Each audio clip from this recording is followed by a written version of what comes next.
Bom dia a todos, meu nome é Magno Federici Gomes, estamos iniciando a aula do dia 31/3/2020 em regime letivo remoto e o tema dessa aula é exigência de contas. E quando a gente fala de exigência de contas, a exigência de contas é um procedimento especial de jurisdição contenciosa, talvez seja um dos procedimentos especiais mais demorados do Código de Processo Civil, especialmente pela existência de duas fases procedimentais que gera a soma normal de dois procedimentos comuns. Então, é um procedimento extremamente demorado, extremamente demorado. E quando nós falamos de exigência de contas, o direito material específico da exigência de contas envolve toda e qualquer situação que derive de uma gestão de interesses alheios. É o que nós chamamos de gestão lato sensu de interesses. Essa gestão lato sensu de interesse, ela pode ser derivada da lei ou de um contrato entre as partes. E aí nós temos inúmeras possibilidades previstas na lei, né? Entre elas a nomeação de um inventariante, né? A segunda, a nomeação de um tutor de bens de menores, que não tem representantes que sejam titulares do poder familiar, ou mesmo de um curador, né? Que é aquele que é nomeado para representar um incapaz na gestão de seus interesses.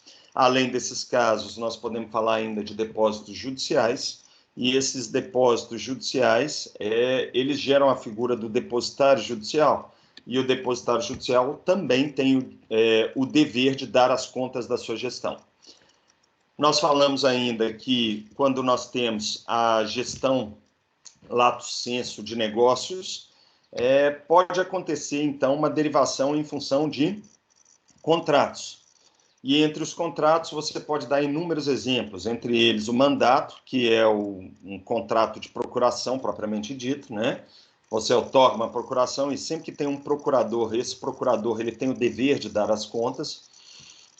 Nós temos ainda a possibilidade de administradores, e esses administradores poderiam ser administradores de empresas que têm o dever de dar as contas da sua gestão, síndicos de condomínio, que também têm o dever de dar contas da sua gestão, e outros casos previstos em lei, né? Então, o conceito de gestão de negócios lato sensu é bastante amplo. E aí nós temos o seguinte: o autor da ação de exigir contas é sempre o titular das contas. E quem é o titular das contas? É aquele que tem o direito de receber as contas. E o polo passivo da ação é necessariamente aquele que tem o dever de dar as contas da sua gestão. Então, foi aquele que geriu interesses alheios em benefício do autor. E quando nós falamos dessa ação de exigência de contas, ela é uma ação muito interessante, né, porque ela tem a possibilidade, primeiro, de discutir se de fato a pessoa tem o dever de dar as contas, e essa é a finalidade da primeira fase do procedimento, e na segunda fase do procedimento a finalidade é apurar para ver se as contas de fato foram bem prestadas ou mal prestadas. E quando nós falamos de uma ação de exigência de contas, na segunda fase, a decisão final da segunda fase ela vai ser também título executivo judicial. E ela vai apurar saldo devedor. Tá? É muito difícil, né, da gente ter uma apuração de contas com saldo zero. É mais comum a gente ter uma prestação de contas que, ao final da prestação de contas, alguém esteja devendo dinheiro para outra parte. E aí nós temos a duplicidade da ação na segunda fase. Por quê? O réu, mesmo sem reconvenção, ele, se apresentar as contas e demonstrar judicialmente que o autor deve dinheiro para o gestor de negócios, o autor vai ser condenado a pagar essa quantia que ele deve a favor do réu. E se por acaso, na segunda fase do procedimento, ficar demonstrado que o réu não entregou todos os valores que de fato deveria dar a favor do autor, aí vai acontecer o contrário. Quem vai ser condenado vai ser o próprio réu. E aí ele vai ser condenado em título executivo judicial e vai ser passível de cumprimento de sentença. Só que nós temos um procedimento bastante amplo, bastante complexo, tá? E nós temos uma previsão normativa no Código, que é a partir do artigo 550 do Código de Processo Civil, que não segue uma ordem cronológica adequada. Especialmente pela falta de respeito à cronologia dos atos processuais dentro do Código de Processo Civil. Eu gosto de ressaltar para vocês que no Código de Processo Civil a gente pode ter o que nós chamamos de uma dificuldade de diferenciação de institutos.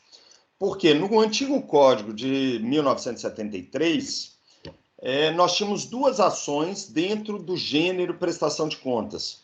A gente tinha a exigência de contas, que continua existindo hoje em dia, e nós tínhamos também a prestação de contas, também chamada de exibição de contas, em que o devedor de contas, ele necessariamente já apresentava as contas em juízo. O novo CPC, ele acabou com a exibição de contas, porque essa exibição de contas ela pode se dar por meio de notificação extrajudicial ou judicial, ou ainda por meio de uma ação declaratória de inexistência de débito. E essa ação declaratória de inexistência de débito, dentro dela seriam apresentadas todas as contas e o juiz poderia, por meio do procedimento comum, já declarar bem prestadas as contas. Então, nós vimos o quê? Uma necessidade, não uma necessidade, mas uma exclusão procedimental da exibição de contas. Apesar de que, e eu gosto de falar isso para vocês, quando nós temos uma obrigação legal derivada de curatela ou tutela, às vezes na sentença que decreta a interdição ou a decreta a tutela, o juiz já estabelece uma periodicidade para que o curador ou tutor preste as contas da gestão dos bens alheios, do tutelado ou do curatelado. E aí, nesse caso, quem vai ter que ajuizar a exigência de contas ou a prestação de contas é o próprio curador. E aí o procedimento seria também o de exibição de contas. Só que esse procedimento deixou de existir no CPC de 2015.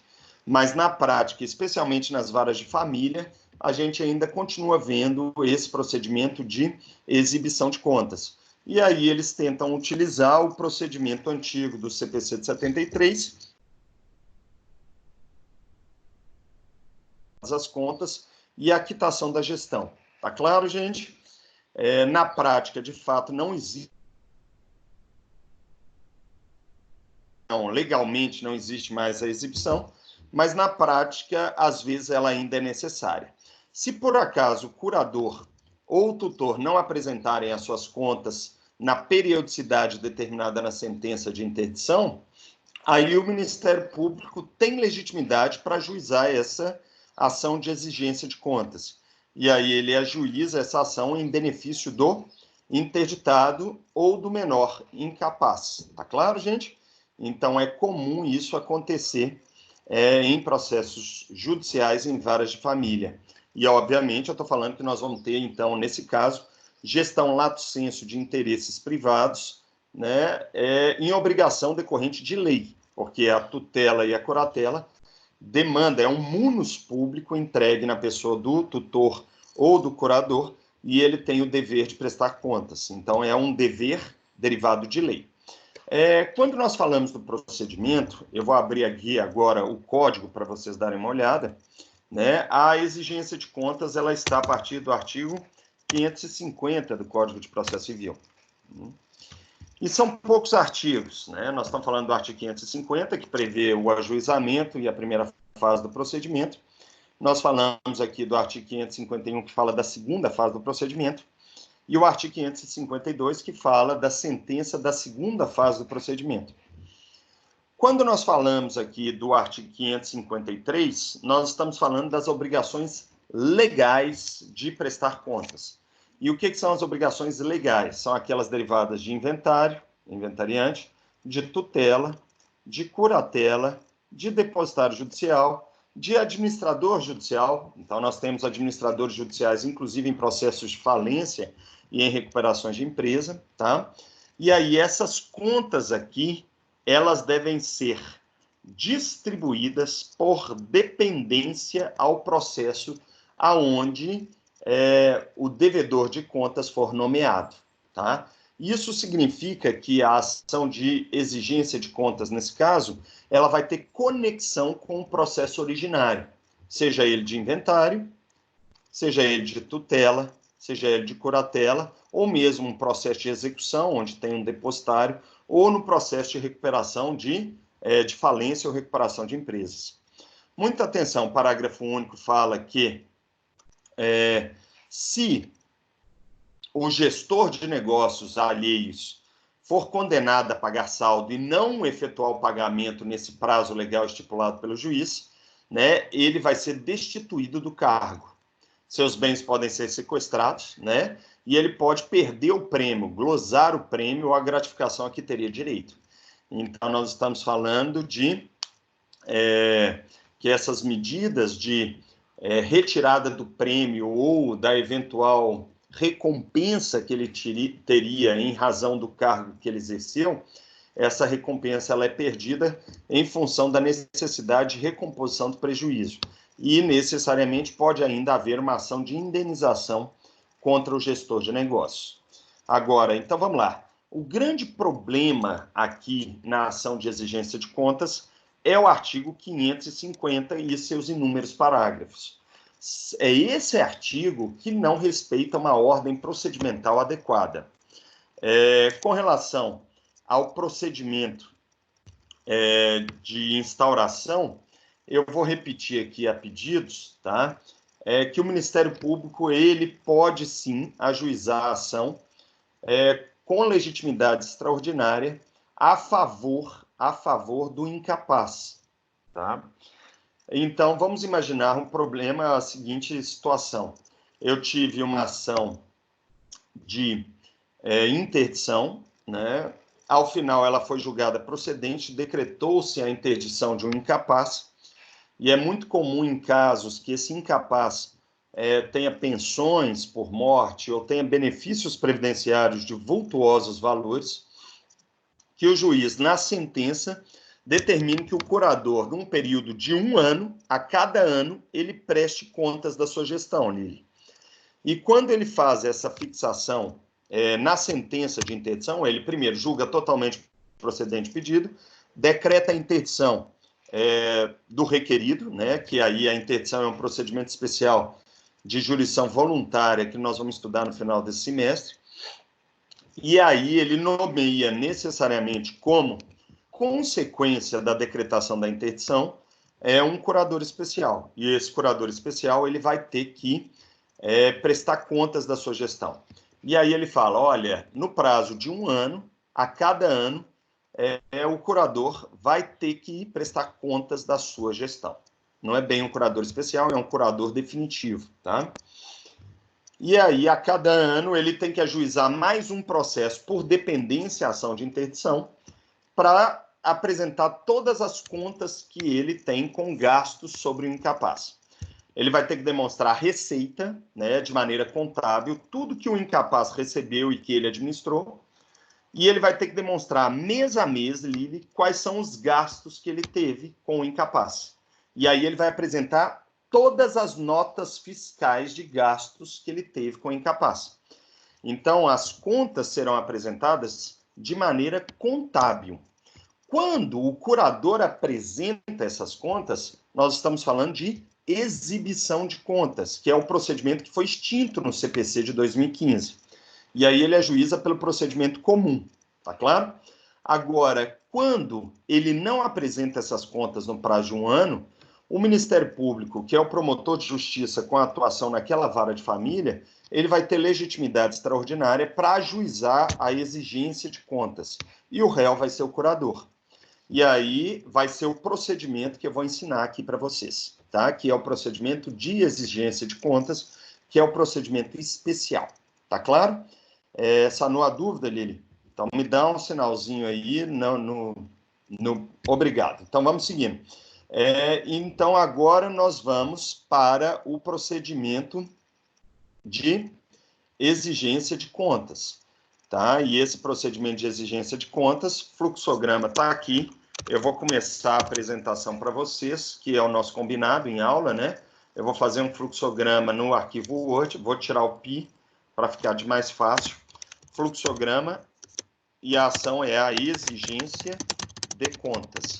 O procedimento está nos artigos 550/553 do CPC, né? E nós temos duas fases de exigência de contas. Quando a gente fala dessas duas fases de exigência de contas, né, nós temos duas pretensões diferentes na exigência de contas. A primeira fase, vocês já leram na apostila, é a fase em que nós temos a necessidade de verificar se o réu, que é o gestor de negócio lato sensu, tem o dever ou não de prestar as contas. Ele é um procedimento especial com aplicação subsidiária do procedimento comum. Então, ele tem inúmeras especificidades já na primeira fase. E ele tem ainda o quê? Uma segunda fase. E a segunda fase, ela parte do pressuposto que a decisão da primeira fase foi de procedência do pedido. Ou seja, que o juiz reconheceu que o réu tem o dever de prestar as contas. E se o réu tem esse dever de prestar as contas, aí inicia a segunda fase, né? E na segunda fase nós vamos ter o quê? A apuração da regularidade ou irregularidade das contas do gestor de negócio. E quando nós falamos dessa apuração de regularidades ou irregularidades, é nessa segunda fase que o juiz vai julgar bem prestadas ou mal prestadas as contas. Se ele julgar mal prestadas, é porque ele deu razão ao autor da ação, que aquelas contas do réu não estavam corretas ou regulares. E se ele julgar bem prestadas as contas, é que o réu, de fato, as contas que ele apresentou estão regulares. Mas, de uma forma ou de outra, nessa segunda sentença, nessa segunda decisão, que vai ser a sentença, ele vai verificar se há ou não saldo devedor. E se há saldo devedor, né, a pessoa que é o credor daquele saldo devedor vai ter o direito de ajuizar o cumprimento de sentença da decisão. Porque essa sentença vai ser título executivo judicial desfavoravelmente ao devedor. Volto a falar para vocês o seguinte, que esse devedor pode ser o autor, que é o responsável, que é o titular do direito de receber as contas, mas pode ser também do réu, que é o devedor de contas, que foi o gestor de negócio. Tá claro, gente? Então, nós temos várias possibilidades aqui. E dentro dessas possibilidades, aí é que entra as especificidades do procedimento especial de exigência de contas. Seguindo, senhores. Então, quando nós falamos de exigência de contas, a exigência de contas vai se iniciar por petição inicial. Tá? Essa petição inicial vai preencher os requisitos do artigo 319, endereçamento, nome, qualificação, fatos, fundamentos jurídicos do pedido, todas as especificações, valor de causa, atenção com o valor de causa, vai ter ainda o requerimento de provas e vai ter ainda a indicação de modalidade de autocomposição. Já adianto para vocês que a autocomposição aqui não é possível. E por que ela não é possível? Porque é incompatível com o procedimento especial. E por que ela é incompatível? Vocês vão ver que o réu vai ser citado para outros elementos que não comparecer em audiência de conciliação. Outra especificidade da petição inicial que vocês têm que saber, ainda dentro do artigo 319, né, é que o valor de causa pode ser inestimável no ajuizamento da demanda. Então, o que eu chamo de valor de causa inestimável? É quando o autor não sabe, de fato, quais foram os valores recebidos pelo réu. Tá claro?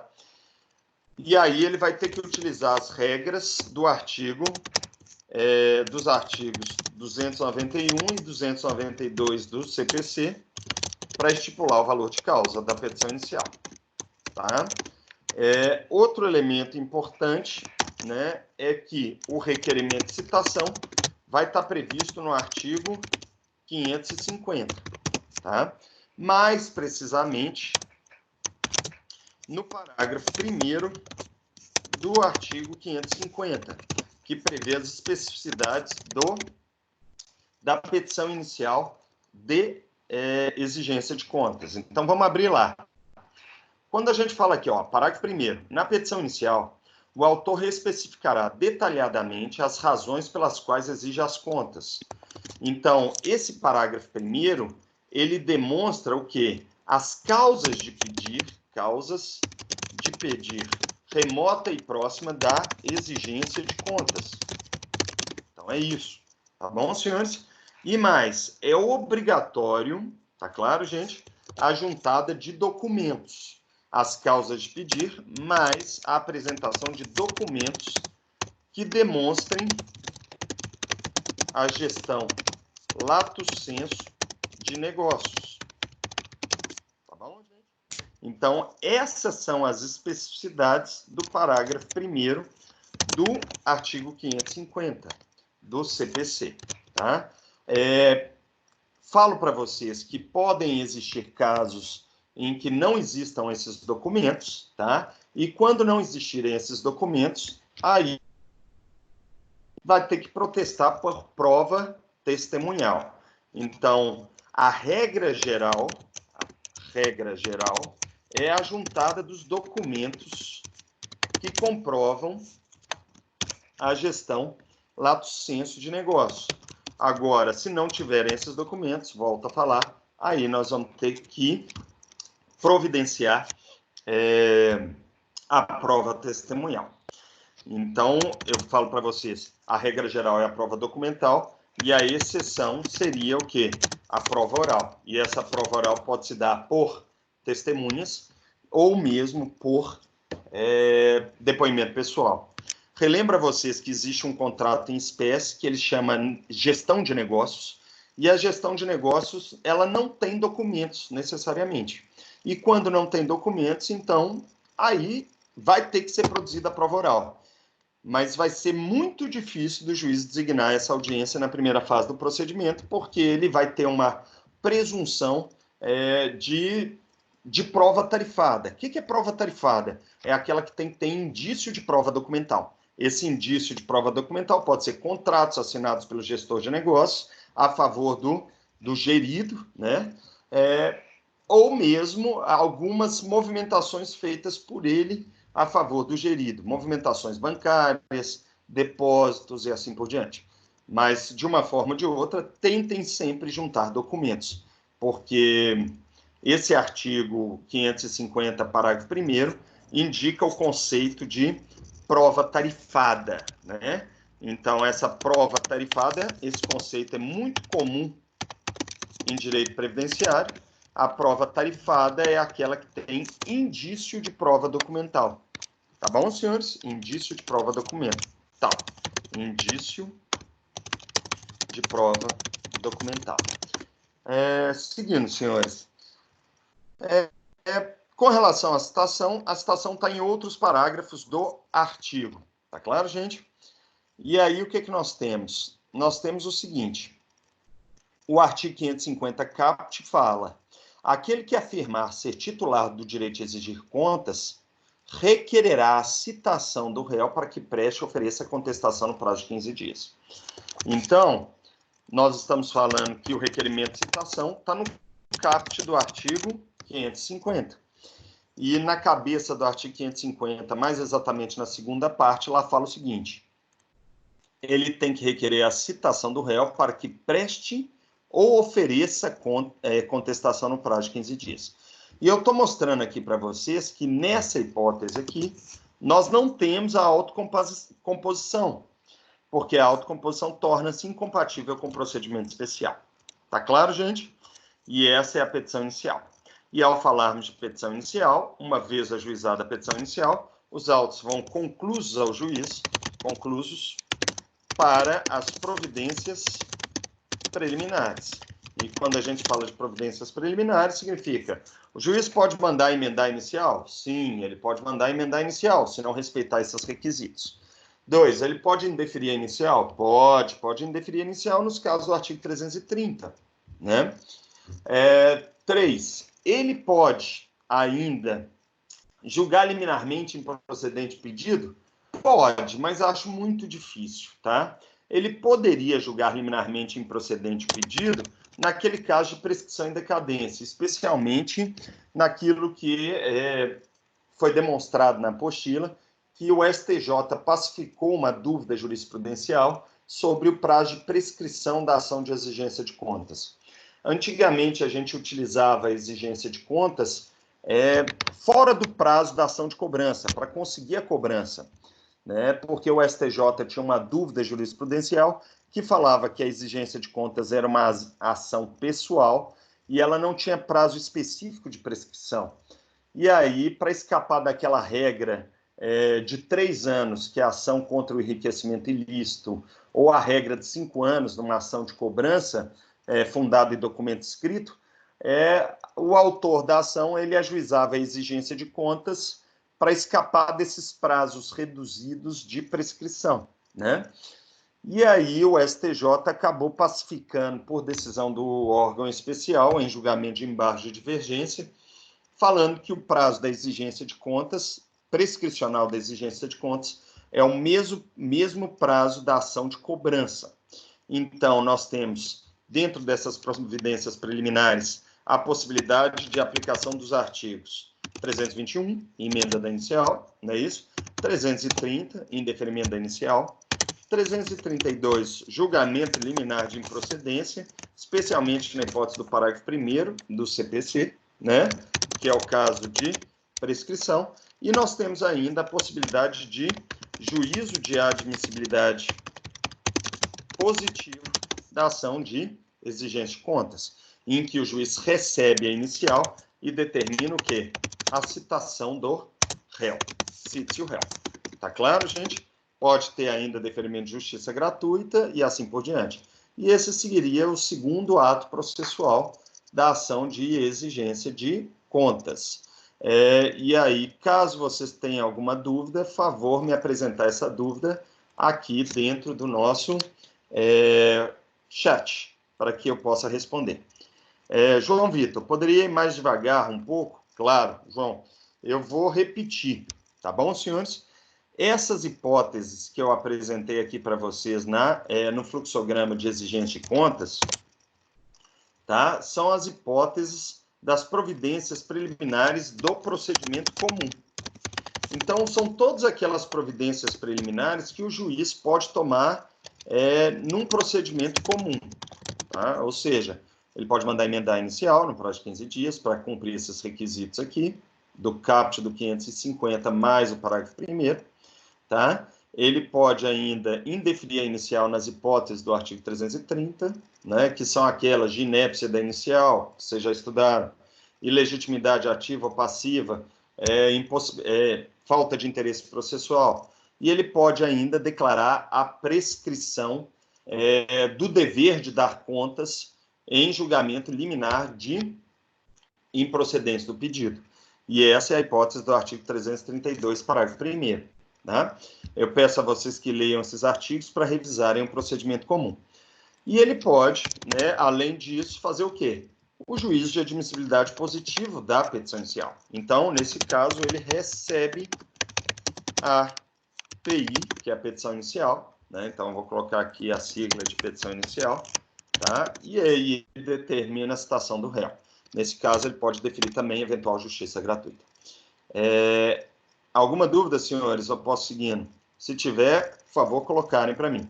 E aí entra aqui a primeira especificidade do procedimento de exigência de contas, né? Porque você cita o réu para fazer o quê, gente? Você cita o réu para ele contestar a pretensão, né? Só que essa contestação de pretensão, ela é mais complicada, tá? Você não cita o réu para simplesmente comparecer em audiência de conciliação. Você cita o réu para suas possibilidades de defesa. E essa é a primeira fase do procedimento. Tá? Nós estamos tudo aqui, tudo que está seguindo aqui é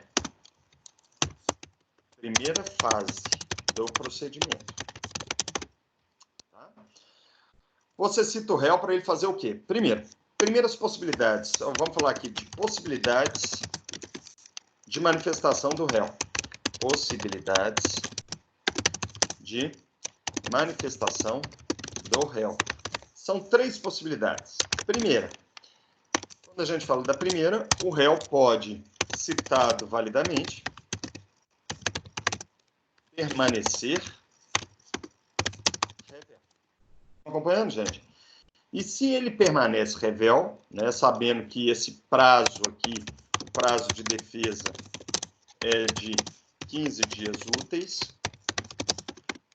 permanece revel, necessariamente vai se aplicar o artigo 348 do CPC, ou seja, o juiz vai abrir vista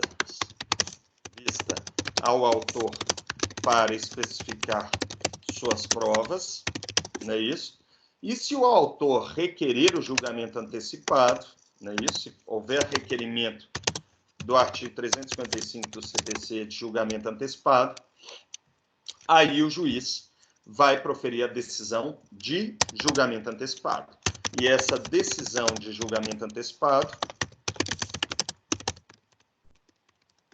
seria necessariamente, tá, uma decisão de procedência do pedido inicial, prestem atenção, procedência do pedido inicial, caso tenha provas da gestão lato sensu de negócios.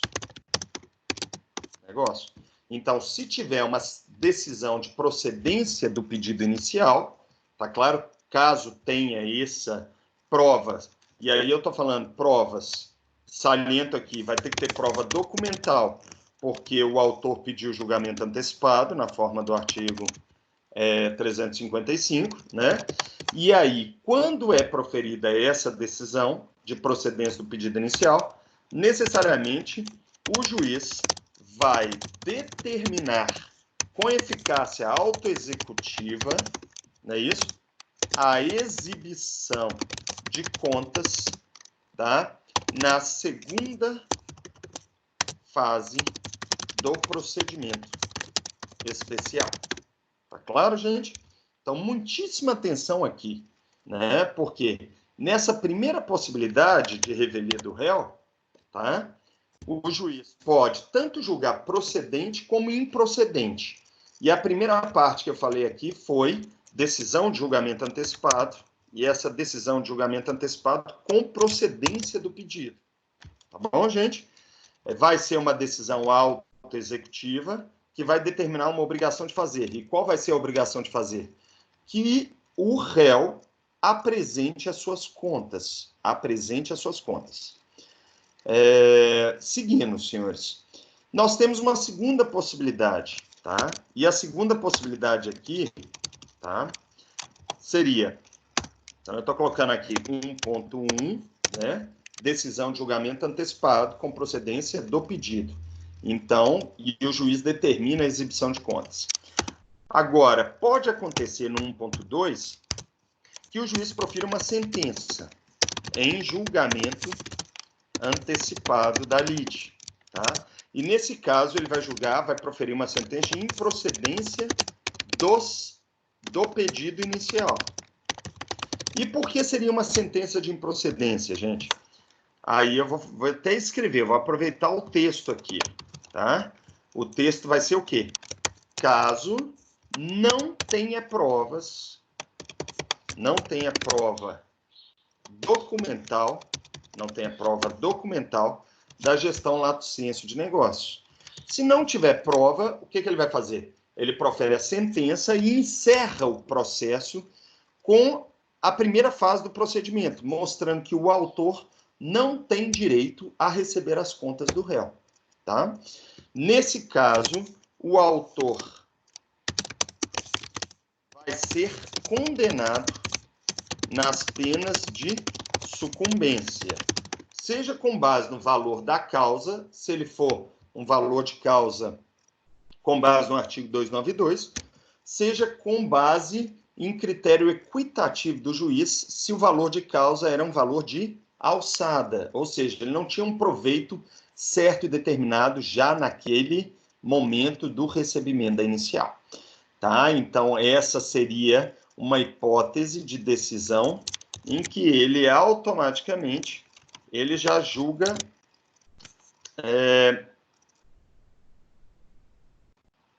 improcedente o pedido do autor. Tá claro, gente? Então, é isso que eu estou mostrando para vocês.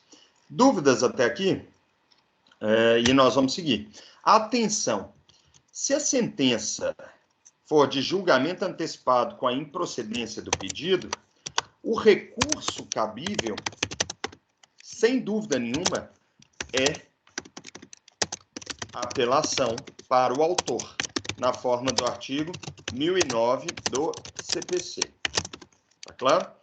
Se a decisão for de julgamento antecipado com a procedência do pedido inicial, o recurso cabível, na minha opinião aqui, é agravo de instrumento. E aí eu estou falando a minha opinião, com base no artigo 1015, inciso 2 do CPC.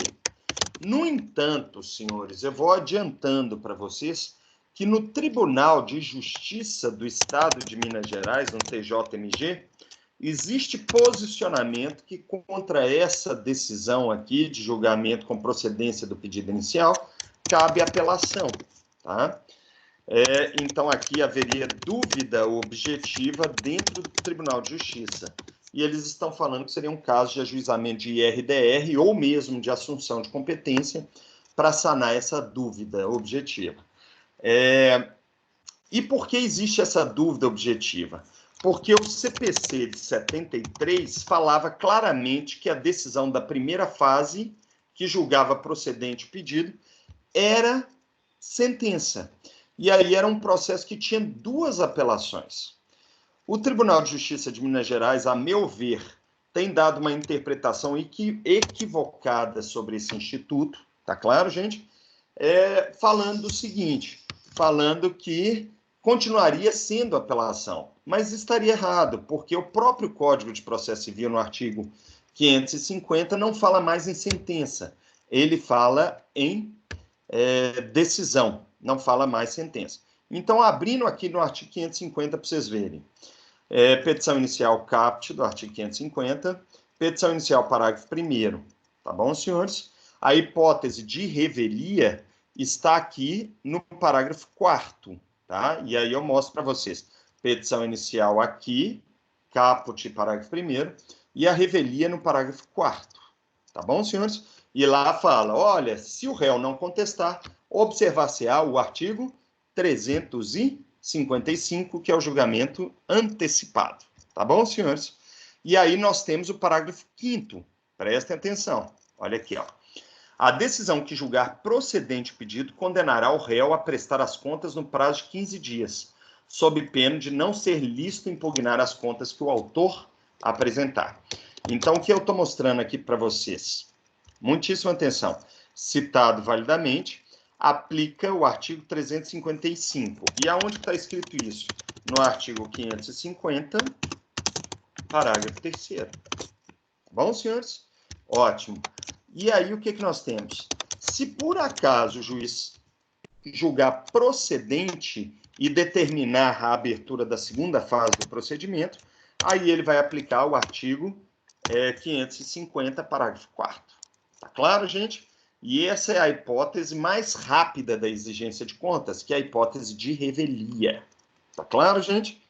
Tudo bem até aqui? Seguindo. Deixa eu ver se tem alguma dúvida. Nesse último caso, então, não tem segunda fase?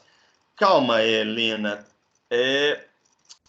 No caso dele julgar improcedente o pedido, não tem segunda fase, porque ele vai declarar que o autor não tem direito às contas. Então, quando ele fala julgo improcedente o pedido inicial, ele declara que o réu não tem o dever de dar contas.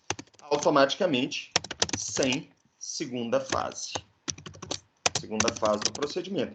E por não ter a segunda fase, Helena, é por isso que o recurso cabível é o recurso de apelação. Tá? É essa já a primeira dificuldade. Agora, existem casos em que não tem a primeira fase do procedimento. E eu estou chegando lá, mas não é agora ainda não. Segunda possibilidade de defesa do réu.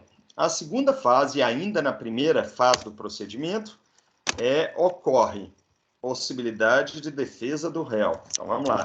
A segunda fase de possibilidade de defesa do réu é aquela em que o réu, segunda fase, segunda possibilidade, ele, citado validamente, tá?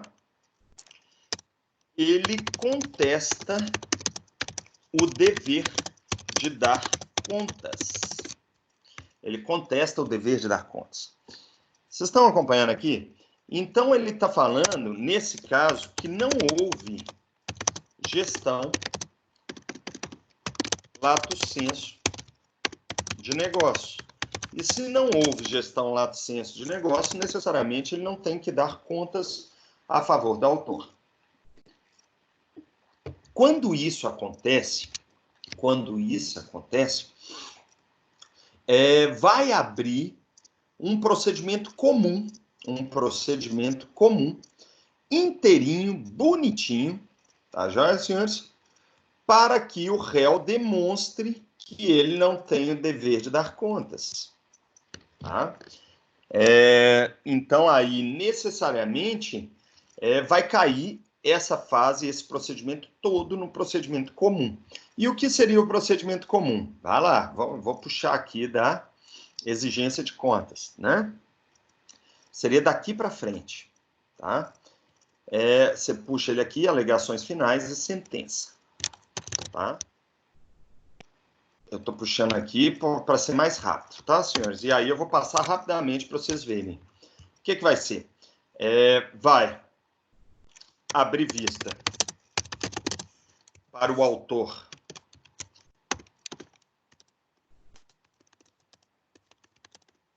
no prazo de 15 dias, impugnar, para o autor impugnar, ou replicar a contestação. Tá claro, gente? Então, ele ratifica o dever de dar contas. O dever de dar contas. E aí, nós vamos seguir no procedimento comum, tá? Então, olha aqui. A mera citação do procedimento comum, tá? A mera contestação ao dever de dar contas converte o procedimento especial em procedimento comum. Então, o réu, ele contesta o dever de dar contas, fala que não houve gestão lato sensu de negócios, e necessariamente vai haver a conversão do procedimento especial em procedimento comum. E esse procedimento comum vai se prestar ao quê? Apurar o dever ou não de dar contas. Vai ser isso. Tá bom, gente? Então, essa é a finalidade desse procedimento. Tá claro, gente? Então, aí você puxa a setinha e joga ela para cá. Alguma dúvida até aqui, senhores? E aí vai para o procedimento comum. Vai para a decisão de saneamento, né? Obviamente, do artigo 357. Ampla instrução probatória, pode ter perícia e pode ter audiência de instrução, tá claro? Pode ter, não quer dizer que vá ter. Mas vocês têm que saber o seguinte, que esse procedimento aqui, ele vai se prestar apenas à instrução do processo, vai estar limitada ao dever de dar contas, não as contas propriamente ditas. Vocês entenderam isso, gente? Então, nesse momento, nós não estamos falando que o réu vai ter que já apresentar suas contas. Aqui eu só estou falando que o réu Ih, gente, me perdi. Vai ter que simplesmente instruir se ele tem ou não que dar contas. Essa perícia aqui, por exemplo, seria uma perícia de verificação de falsidade de documentos ou outras perícias. E aqui esses depoimentos pessoais e testemunhas seriam para instruir, né, o dever ou não de dar contas. Então, pode ter testemunha do autor, pode ter testemunha do réu, né, pode ter testemunha de todas as partes dentro do processo aqui. Tudo bem, gente? Tudo bem até aqui? E depois da audiência de instrução, que nem sempre vai ter, nós podemos ter as alegações finais orais ou escritas, por memoriais escritos, e aí os autos vão conclusos para o juiz, não é isso? E aí a gente vai usar mais ou menos essas interpretações. Quais seriam as interpretações? Vamos lá. Não seria mais julgamento antecipado. Seria uma decisão interlocutória, é isso? Não de julgamento antecipado, de procedência do pedido, caso tenha prova documental, pericial e testemunhal da gestão lato sensu de negócio, e o juiz vai determinar com decisão autoexecutiva a exibição de contas na segunda fase do procedimento especial. Volto a falar, continuo entendendo que o recurso aqui cabível é o recurso de agravo de instrumento, apesar da dúvida existente no Tribunal de Justiça com a aplicação do antigo CPC. Primeira possibilidade. Primeira, né? Aí não é sentença. E a segunda possibilidade é uma sentença, não em julgamento antecipado, mas de improcedência do pedido, Helena, em que o juiz vai declarar que o réu não tem o dever de dar contas. Automaticamente não vai ter a segunda fase do procedimento, não é isso? Caso não tenha prova documental, oral e pericial da gestão lato sensu de negócio. Nesse caso, o autor vai ser condenado nas penas de sucumbência e o recurso vai ser de apelação. E necessariamente não vai abrir a segunda fase do procedimento. Tá claro, gente? E esse aqui, tá? A princípio, é a primeira fase do procedimento especial de exigência de contas. Alguma dúvida até aqui, gente? Eu vou verificar se nós estamos com... Tá tudo... Vocês estão conseguindo acompanhar, minha gente? Estão conseguindo acompanhar? Sim ou não? Senhores, estão conseguindo acompanhar? Alguém me dá um sinal de vida aí, por favor. Tá, algum sinal de vida. Ok. Raquel, ok. Todos os demais. Vamos lá. Ana, tem uma dúvida aqui. Vamos lá. Professor, na apostila fala que mesmo com agravo, o réu deve apresentar as contas. Pode me explicar? Sim, Ana, eu posso te explicar. O agravo de instrumento não possui, em regra geral, efeito suspensivo. E o que significa ele não possuir efeito suspensivo? Tá? Significa que ele não impede o conteúdo positivo da decisão. Isso significa que esse agravo de instrumento aqui, se o relator não suspender a decisão interlocutória que determinou a apresentação de contas, ele vai ter dois prazos simultâneos. Ele vai ter o prazo de apresentação de contas, que é o prazo de 15 dias úteis dentro do processo em primeira instância, e ele ainda vai ter o prazo de 15 dias úteis para interposição do agravo de instrumento diretamente no Tribunal de Justiça. Tá? Esse é o prazo e essa é a questão. Tá? Isso envolve efeito suspensivo de recursos. Tá? Esse efeito suspensivo ele tem uma regra geral no artigo 1012 do Código de Processo Civil, que é da apelação. Tá? Então, eu estou abrindo aqui para você ver, e fala que a apelação terá efeito suspensivo. Mas o recurso de apelação tem efeito suspensivo, mas o recurso de agravo de instrumento no 1015 não tem efeito suspensivo. Ele só vai ter efeito suspensivo na forma do artigo 1019, quando o relator, aqui ó, recebendo o agravo de instrumento, ele atribui efeito suspensivo ao recurso, tá claro? Mas a regra geral é ele indeferir esse efeito suspensivo. Entenda uma coisa, Ana, O agravo de instrumento vai falar que a decisão interlocutória que mandou ele prestar contas, tá? Que essa decisão interlocutória que mandou ele prestar contas está errada. Então, ele não quer apresentar contas. E ele vai ter que apresentar contas, salvo se o relator suspender a eficácia positiva dessa decisão. O outro artigo que prevê o efeito suspensivo desse recurso, se não me falha a memória, é o artigo 997 do Código de Processo Civil. Não, é o artigo 995. E aqui fala claramente que os recursos não impedem a eficácia da decisão, salvo disposição legal, que não é o caso do agravo de instrumento, ou decisão judicial, que seria o caso do agravo de instrumento. A decisão, a eficácia da decisão recorrida pode ser suspensa por decisão do relator, que é isso que eu estou falando. Se da imediata produção de seus efeitos houver risco de dano grave, de difícil ou impossível reparação, e ficar demonstrada a probabilidade de provimento do recurso. Então, nós estamos falando que tem três requisitos, né? Três requisitos, para falar a verdade, 2 requisitos para ser deferido o efeito suspensivo.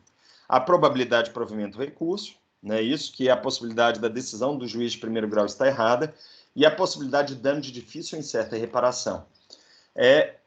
Nesse caso, Ana, eu não vejo dano de difícil ou impossível reparação. Então, eu acho que a probabilidade de um relator atribuir esse efeito suspensivo é quase inexistente dentro de um processo de exibição de contas. Tá claro? Respondeu a sua pergunta? Certo? Seguindo, minha gente. Então, o que nós temos? Nós temos, então, agora a segunda fase do procedimento. E quando a gente fala da segunda fase do procedimento, atenção, tá? Eu vou até abrir aqui para vocês. Até faltou a terceira possibilidade, né? Então, a terceira possibilidade de decisão, eu vou voltar aqui. Vou puxar essa aqui e vou pôr ela aqui embaixo. A terceira possibilidade de defesa do réu é o réu citado validamente, ao invés de contestar, ele aceita seu dever de dar contas, tá claro? E quando ele aceita seu dever de dar contas, ele reconhece a procedência do pedido, de exigência de contas e declara expressamente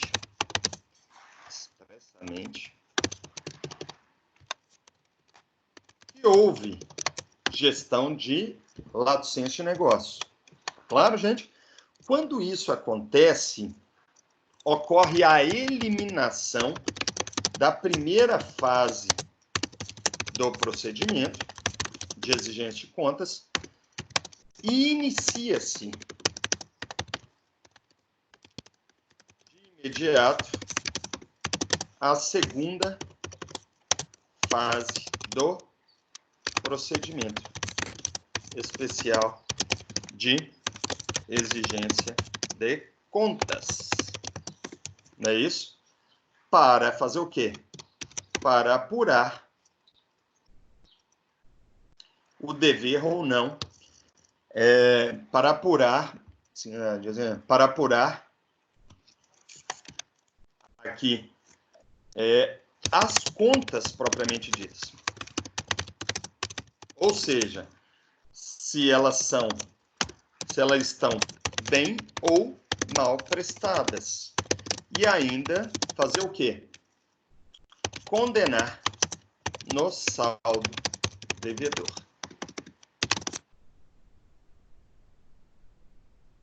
Então, nesse caso aqui, concluído para o juiz cita o réu citado, ao invés dele contestar o dever ou ficar revel, ele necessariamente já apresenta as contas, senhores. Vamos ver se eu consigo puxar a seta. Não deu para puxar a seta. Tá claro, gente? A seta ficou muito grande. Então, a seta teria que sair. Eu vou até colocar um asterisco aqui, ó. Um asterisco. Então, ele sai daqui e vem necessariamente para cá, para a terceira possibilidade. Certo, gente? E nessa terceira possibilidade, ele aceita o dever de dar contas, não é isso? E automaticamente, além de aceitar, ele já apresenta suas contas de maneira contábil. Ou seja, mês a mês, indicando quais são os valores que ele recebeu e assim por diante. Deu para entender isso, senhores? Então, quando a gente faz isso aqui, necessariamente a gente entra na segunda fase do procedimento especial. E, que nem eu falei para vocês, a segunda fase do procedimento especial, ele vai tramitar também pelo procedimento comum, e o objetivo é apurar o quê, senhores? É apurar se as contas estão bem ou mal prestadas. Quais são os casos que vão para a segunda fase do procedimento? Sempre que a decisão da primeira fase for de procedência do pedido. Então, decisão aqui, ó, de procedência do pedido, vai para a segunda fase do procedimento. Decisão de procedência do pedido, vai para a segunda fase do procedimento. Segunda fase do procedimento. Quando o réu validamente, tá, ele reconhece o dever de dar contas e já presta suas contas. Automaticamente já entra na segunda fase do procedimento especial. Deu para entender isso, senhores? Isso é procedimento especial de exigência de contas. Alguma dúvida até aqui? Deixa eu salvar para já não perder o arquivo. Fluxograma. Exigência de contas.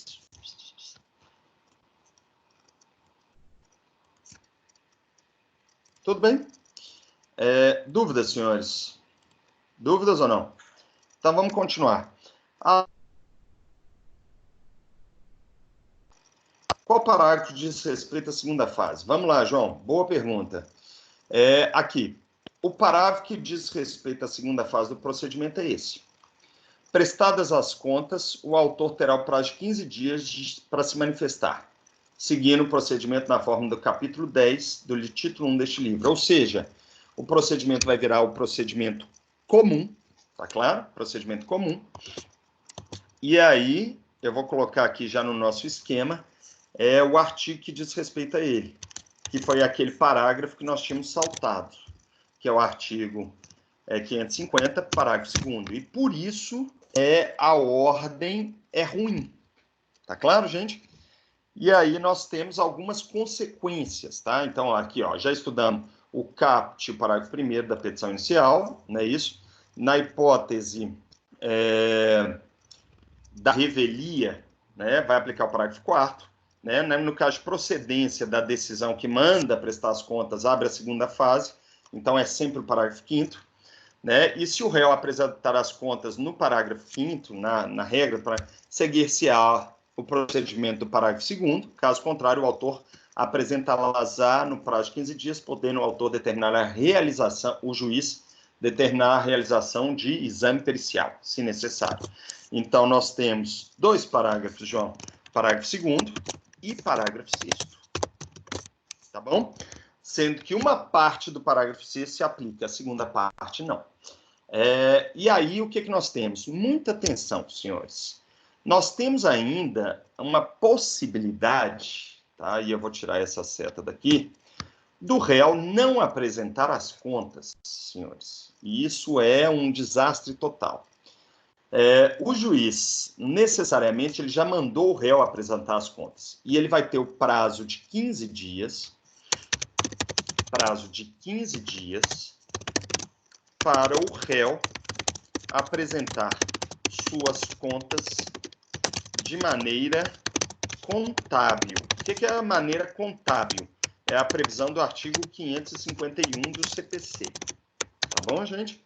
Então, prestem muita atenção, tá? Se eu tiver essa parte em amarelo aqui de cima, e o juiz determinar a apresentação de contas pelo réu, o réu vai ter que sair daqui e, no prazo de 15 dias, já apresentar suas contas de maneira contábil. Tá bom, senhores? Se por acaso, aí o réu tem duas opções, né? Tem duas opções. Quais seriam as opções? Ele pode, na primeira opção, e ele deveria fazer isso apresentar suas contas.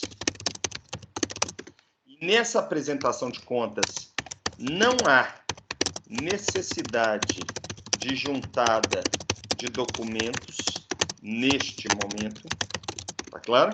Só vai ter que juntar os documentos das contas se o autor impugnar essas contas, e ele vai ter a segunda possibilidade, que é a possibilidade de decurso de prazo, ou seja, o réu não apresenta as contas no prazo dado pelo juiz, que é esse prazo de 15 dias. Tá claro, gente? Ele manda apresentar as contas no prazo de 15 dias de maneira contábil. Se ele não apresenta as contas no prazo dado pelo juiz,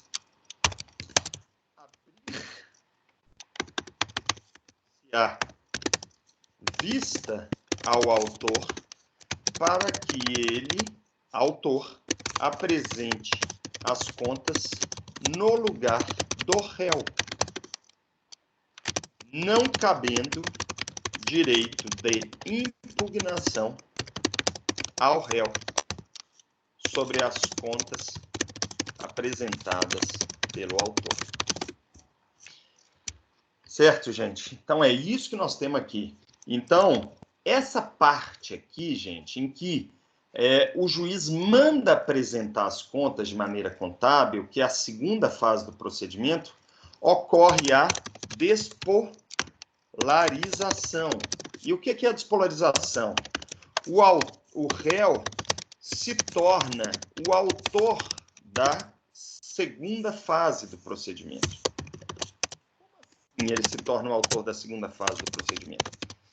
O ato dele apresentar as contas aqui em amarelo ou aqui em amarelo, quando ele queima a primeira fase do procedimento especial, significa que ele se torna o autor da segunda fase, tá? Porque é o réu que tem que apresentar suas contas.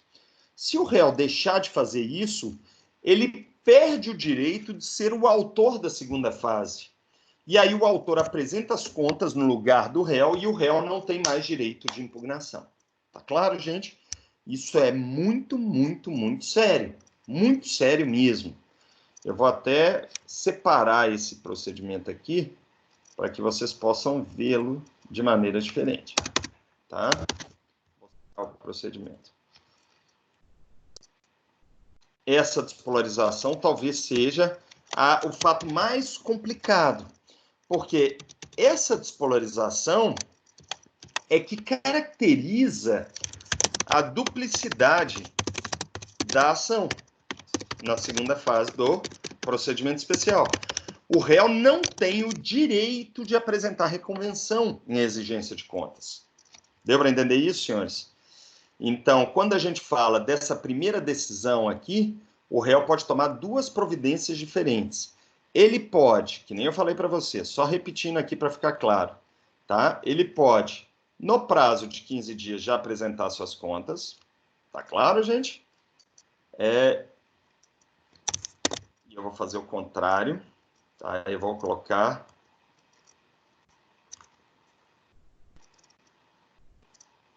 isso.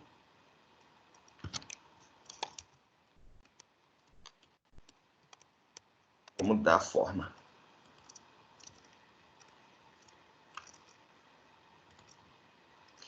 Tá? Ele vai poder tirar a segunda fase do procedimento.